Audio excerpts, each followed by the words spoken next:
जामताड़ा नगर पंचायत में अतिक्रमण हटाने को लेकर के आज जामताड़ा नगर पंचायत कार्यालय में एसडीओ की अध्यक्षता में एक बैठक हुई। जामताड़ा नगर पंचायत में इन दिनों जो हुआ है, एक्चुअली जो फुटकर जो दुकानदार थे उन्हें हटाने के बाद एक लोगों में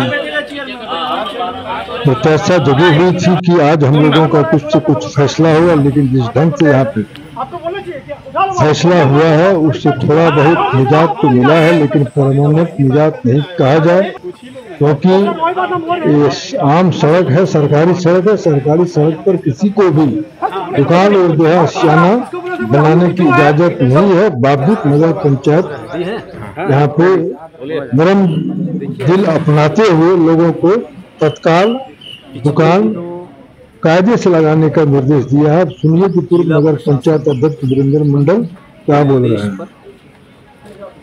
नगर पंचायत जामताड़ा के तत्वाधान में अतिक्रमण मुक्त अभियान चलाया गया था। जिस अतिक्रमण मुक्त अभियान के तहत कुछ जो शहर और रोड के किनारे अतिक्रमित स्थल पर कुछ दुकानें थी उसको हटाया भी गया था।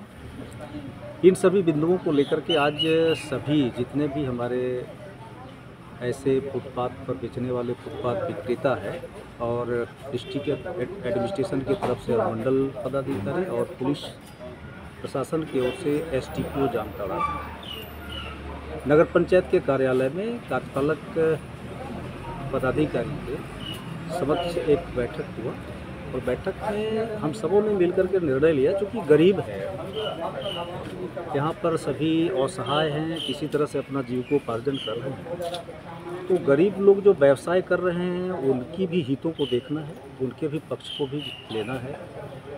उनके पक्ष को देखते हैं और जनहित में जो अतिक्रमित इलाका है, जैसे कि जेबीसी के मुख्य रोड जो है, जेबीसी के बगल में जो जेबीसी के मुख्य द्वार है वहाँ अगल बगल में किसी प्रकार का कोई जो है सो फुटपाथ की दुकान न लगे, ताकि बच्चे जो पठन पाठन करके निकलते हैं उसमें किसी प्रकार का व्यवधान उत्पन्न न हो।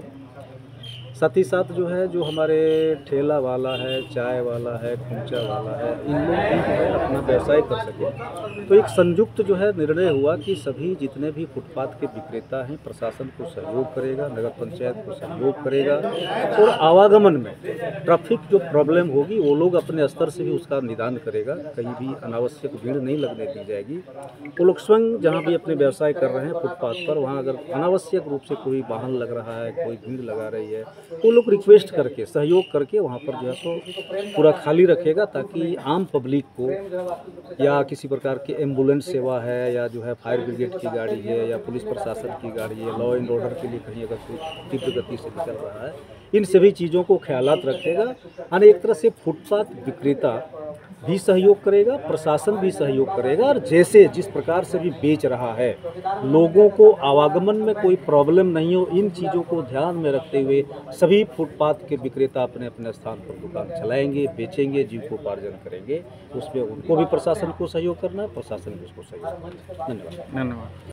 जो वेंडिंग के वेंडर्स के तौर पर रजिस्टर्ड हैं स्ट्रीट वेंडर एक्ट के तहत, वो लोग आए थे और उनका मुख्य मांग था कि जो अतिक्रमण शहर से हटाया जा रहा है तो इसमें हम लोग का रोजी रोटी भी चलता रहे। तो प्रशासन का मुख्य जो बिंदु था वो यही था कि किसी भी प्रकार से शहर की जो मूलभूत सुविधाएँ होती हैं, आवागमन की सुविधा या नॉन इंक्रोचमेंट क्षेत्र की सुविधा, तो इसी को ध्यान में रखते हुए सभी निर्णय जो है संयुक्त रूप से लिए गए, जिसमें उनके द्वारा भी कुछ प्रतिनिधि आए हुए थे और प्रशासन की तरफ से जिलाधिकारी, एसडीओ सर इत्यादि लोग थे और साथ ही साथ कुछ जनप्रतिनिधि भी थे। इसमें निर्णय हुआ है कि कोई भी स्ट्रीट वेंडर जो है अपना परमानेंट स्ट्रक्चर जो है नगर पंचायत के मुख्य सड़क इत्यादि पर कहीं भी क्षेत्र में नहीं लगाएगा। वो एक मूवेबल ठेला के साथ आएगा, व्यापार करेगा और चला जाएगा। साथ ही साथ स्ट्रीट वेंडर्स की जो समिति है वो वॉलंटियर्स का लिस्ट देगी और उस लिस्ट के जो भी लोग रहेंगे वो वहाँ पर सहयोग करेंगे। एम्बुलेंस, अग्निशमन सेवाओं तथा अन्य आपातकालीन प्रशासनिक सेवाओं की जो गाड़ियाँ हैं उनके आवागमन में मदद करेंगी। साथ ही साथ ये भी निर्णय हुआ है कि वहाँ पर जो भी लड़के जो मनचलापन करते हैं, जिनको सामान वहाँ खरीदना नहीं रहता लेकिन गाड़ी लगा करके परिवारों को डिस्टर्ब करते हैं, तो दुकानदारों से भी ये कमिटमेंट लिया गया है कि वैसे लोग जो वहाँ पे सामान नहीं खरीद रहे हैं उनको वहाँ पे गाड़ी लगा करके सामान खरीदने तक ही रहने देंगे। उसके बाद जो है उनको वहाँ से जाने का अनुरोध करेंगे।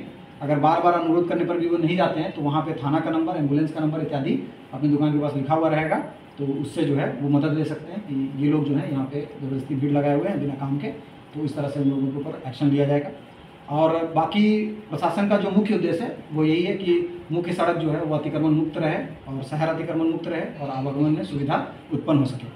साथ ही साथ एक एडिशनल जो अभी और लोगों से बात हुई और ये अनुरोध है नगर प्रशासन का सभी से कि जितने भी स्ट्रीट लाइट्स वगैरह लगाए गए हैं आपके क्षेत्र में, उन स्ट्रीट लाइट्स में जो है अगर आप मॉर्निंग वॉक के लिए निकलते हैं या फिर कहीं पे भी निकलते हैं तो सुबह में दिन की रोशनी में उन स्ट्रीट लाइट्स को जलने से रोकने के लिए स्विच ऑफ कर दीजिए। स्विच ऑफ करिएगा तो शहर का जो लाइट है वो लाइट व्यवस्था वो दुरुस्त रहेगा और सभी चीज़ें जो है वो अच्छे से चल सकेंगी, क्योंकि लाइट रहना बहुत ज़रूरी है। यही सब बिंदु पे बात हुआ है और सभी लोगों ने सहमति जताई है और सारे स्ट्रीट वेंडर्स ने इस बात पर एक मत होकर के सहमति जताई है कि कोई भी जो है शहर में परमानेंट स्ट्रक्चर क्रिएट नहीं करेंगे। स्टेशन रोड में कई अस्थायी दुकान है, क्या वो हटेगा या रहेगा? अस्थायी दुकानें जिनका जो लाइसेंसी रूप से नहीं बनी हुई है, ट्रेड लाइसेंस वगैरह के रूप में, उनको भी समय के साथ में हटाया जाएगा। अरे मछली बाजार का जो जनता नगर पंचायत कार्यालय में एसडीओ अनंत कुमार की अध्यक्षता में जो बैठक हुई, उसमें मुख्यतः इस बैठक में जो निर्णय हुआ उसमें रोड के किनारे कोई भी स्ट्रक्चर नहीं लगाएंगे, चाहे वो कोई भी दुकानदार हो, सरकारी संपत्ति आने सरकारी जो सड़क है उस पर कोई रोड नहीं लगाएंगे। लेकिन जो लोग चाय बेचेंगे चाहे अन्य फल मूल बेचेंगे तो अपना ठेले पर लाएंगे, फिर लेकर चले जाएंगे और किसी भी लोगों को आपात स्थिति में आने जाने में किसी को भी किसी ढंग का कोई दिक्कत आने जाने में नहीं। सामान नुकसान हुआ है, ठीक है, बिना नोटिस का। हम लोग सोचे भी नहीं थे कि कल हम लोग का दुकान टूटेगा। हम लोग कल घर से अपना सब सामान वामान बना के निकले कि शाम को रोजगार करेंगे, 2 पैसे कमाएंगे। उसके दरमियान में दानी सर जो थे वो गए हैं अचानक से, सारे ठेले वाला को ठेला तोड़े, बुलडोजर ले करके सारा दुकान तोड़ फोड़ किए हैं और सारा नुकसान, पूरा सामान बिखर दिया रोड में और बोले तुम लोग यहाँ से दुकान हटाओ। और हम लोग पूछे सर क्यों, तो तुम माथा में लेके बेचो। ये सर कहाँ का सिस्टम है? वो भी क्या बिना नोटिस का। सर अगर नोटिस दे देते हैं कि तुम लोग कल दुकान मत लगाना तो हम लोग नहीं लगाते। अभी आप लोग का क्या मांग? अभी हम लोग यही मांगे सर कि कल हम लोग जो 2-3 लाख का नुकसान हुआ है वो भरपाई कौन करेगा? एक नंबर बात। दूसरा नंबर बात है, आप नोटिस क्यों नहीं दिए हम लोग को? आप तो पैसा लेने समय ठीक पैसा लेने चले जाते हैं, पैसा लेने समय ठीक चले जाते हैं, लेकिन आप नोटिस क्यों नहीं दिए हम लोग को? हम लोग का यही मांग है और हम लोग ये चाहते हैं कि जहां हम लोग दुकान लगा रहे हैं दुकान लगाएंगे, ठीक है।